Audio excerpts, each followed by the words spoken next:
Comfort. I'm Senior Vice President and Chief Customer Officer with Trapeze Group, and we're at the UITP MENA Public Transport Congress. I'm excited to be with my good friend Scott.Winks, who is the portfolio leader and the managing director of Trapeze's operations, really all around the world except for the Americas and Europe, basically. Scott, thanks for being with us. Thank you very much, Paul. It's Yes. nice to be here. So, tell us a little bit about Trapeze, the company itself, and what do we do? Yeah. Well, look, Paul, Trapeze is one of the world's largest technology providers to the people transport industry. We do everything around public transport and people transport. Our goal is to really reduce the complexity of what authorities and operators are dealing with today, and really get people back on public transport and make it the irresistible option that people need to get back out of their cars and into buses. Really right now, Scott, what I'm seeing around the world is a shift coming out of the COVID pandemic.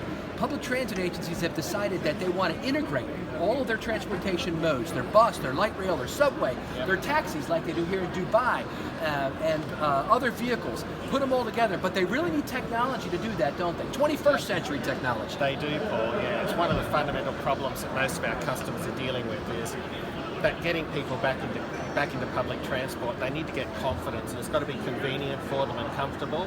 So getting those intermodal connections happening is just critical for getting people, I guess, fundamentally what they perceive as being inconvenient today. Yeah, and the other big thing that's happening in transit right now is cities are deciding to use public transit for more than just commuters, right? We got the hybrid work schedules.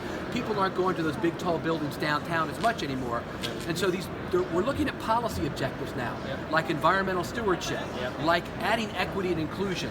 How does a public transport technology company like Trapeze, how do we help them do that?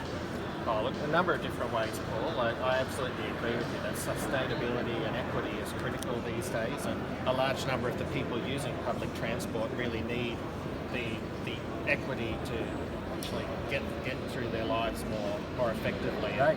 What we can do is particularly with electric vehicles, is really critical to the sustainability. So we're able to manage the maintenance of those vehicles, the operation of those vehicles, so that they can operate essentially like the buses that we've come to know up until this point in time.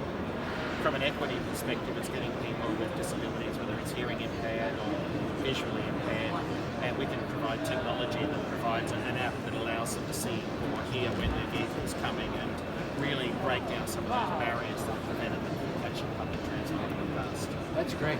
Well, thanks for being with us. Oh, my pleasure, Paul. Thank you for the opportunity. Yeah.